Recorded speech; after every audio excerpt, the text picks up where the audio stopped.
Non seulement les rats ont quitté le navire depuis une belle durée, mais c'est l'équipage, ce sont les officiers qui vont manquer sous peu. Et un bateau sans officier, je ne vous dis pas. Mon propos part de là. Bien sûr, face à ces intervenants aux références indiscutables, je ne peserais pas lourd si j'avais la fâcheuse idée de les contredire. Raison pour laquelle je vous invite à nous cantonner à une lecture simplement orthodoxe des faits tels que nos universitaires nous les livrent. Qu'est-ce qui est en train de disparaître? L'Église? Certainement pas. Comment voudriez-vous? Même à grand renfort de chiffres, de tableaux, de statistiques, etc., comment voudriez-vous convaincre quelqu'un de sensé que l'Église puisse mourir? Depuis 2000 ans, elle en a vu d'autres. Non, ce qui est en train de disparaître, ce n'est une fois de plus qu'une forme passagère de cette organisation humaine qu'on appelle aussi l'Église. C'est tout. C'est tout, mais c'est tout de même une sacrée secousse. Car nous étions tellement habitués à cette forme que nous n'étions pas loin de la confondre, bien qu'elle ne puisse être par nature que passagère, de la confondre avec son essence, avec ce pourquoi elle a été instituée. Nous montrer la route, nous aider à marcher, nous accompagner, et pas tellement pour nous émerger. Notre excuse tient au fait que cette forme d'église qui est en train de disparaître est née il y a plus d'un millénaire et demi. Il y a 1622 ans exactement, avec cet édit de Constantinople par lequel, en 392, l'empereur Théodose rendait au christianisme le dangereux service d'en faire la religion officielle de l'Empire romain. Bien entendu, quand je dis dangereux service, je me rends coupable d'un anachronisme grossier.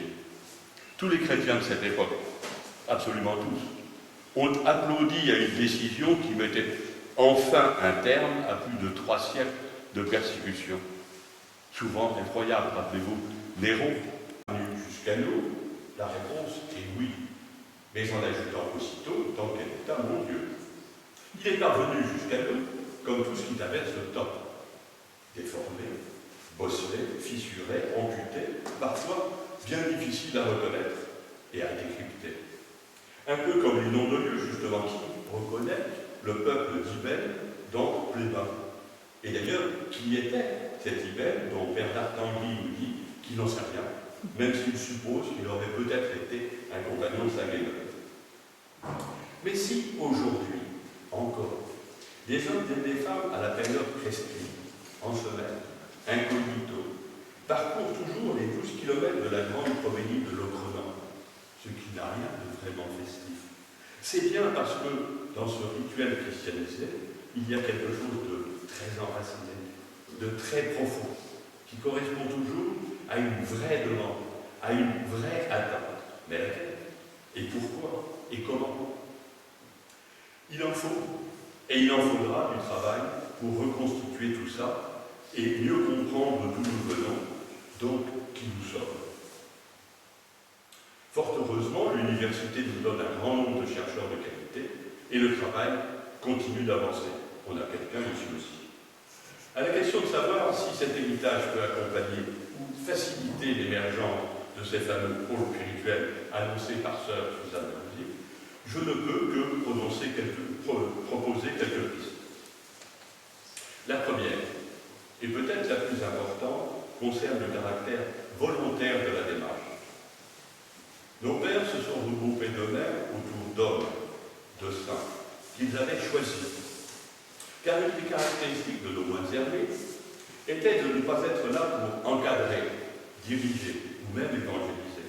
Ils n'étaient pas là pour être curés ou recteurs, ils étaient venus, quittant leur famille et leur pays, l'île de Bretagne ou l'Irlande, pour trouver des déserts, pour trouver Dieu. C'étaient des pèlerins, des marcheurs de Dieu, des chercheurs de Dieu, la stérienne de Dieu. Comment dire? L'époque paroissiale qui s'achève a été une époque stable, une belle époque de bonne certitude, bien encadrée. Non seulement cette époque est finie, mais nos concitoyens ne supportent plus tellement les certitudes ni la discipline. Ils veulent décider eux-mêmes, trouver eux-mêmes, choisir eux-mêmes et Contrairement à ce que beaucoup ont l'air de prétendre, ce n'est pas forcément la facilité qui les attire. Nous sommes donc en présence de plusieurs indices de convergence. D'abord, une spiritualité particulière, largement centrée sur l'esprit de quête, qui s'exprime aujourd'hui même confusément, au travers de manifestations identitaires toujours bien vivantes, pardon, trop bénies, trop bref, pour faire court. Ensuite, un appel à prendre la main vers des pôles de spiritualité, alors que disparaît le cadre sécurisant de la paroisse.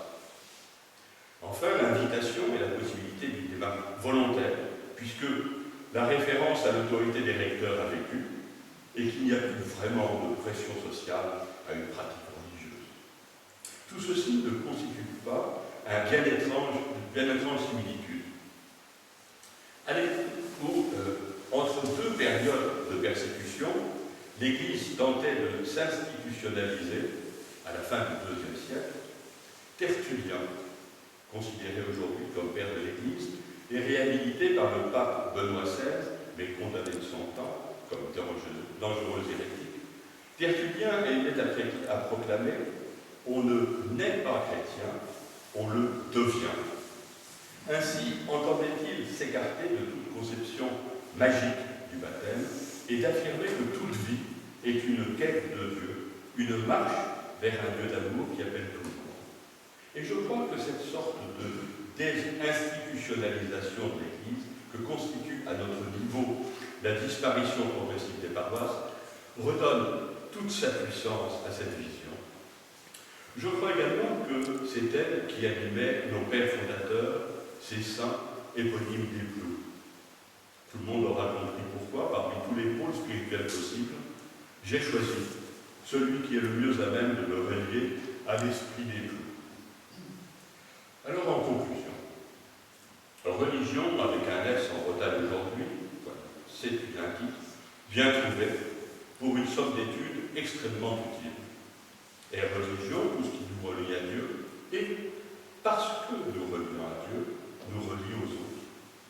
La forme paroissiale qui s'achève nous reliait merveilleusement aux autres, ou du moins à certains autres.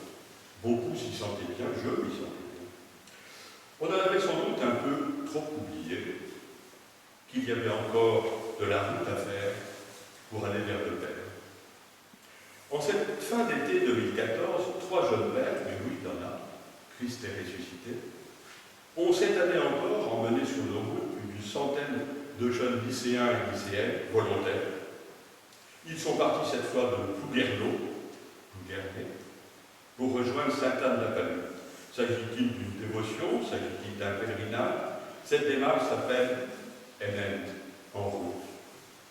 Un nom en breton que la grande majorité ignore, mais qui pourtant leur parle. Ils ont été trempés de bout en bout, vent et pluie. Ils étaient ravis, enchantés. J'en ai des échos très précis, puisque 2 de nos petits-fils y étaient. Les 3 jeunes prêtres sont tous les 3 bretonnants ou presque. J'ai fait leur connaissance au Midi-le-Vénère. La chrétienté monastique des Ploux a été une chrétienté de cheminement, de pèlerinage, missionnaire. Il nous en reste beaucoup plus que des traces. Et beaucoup plus que des traces, je note dans le télégramme de ce matin la nomination pour la seconde fois de sœur Yvonne Renvois comme supérieure générale des Salésiennes.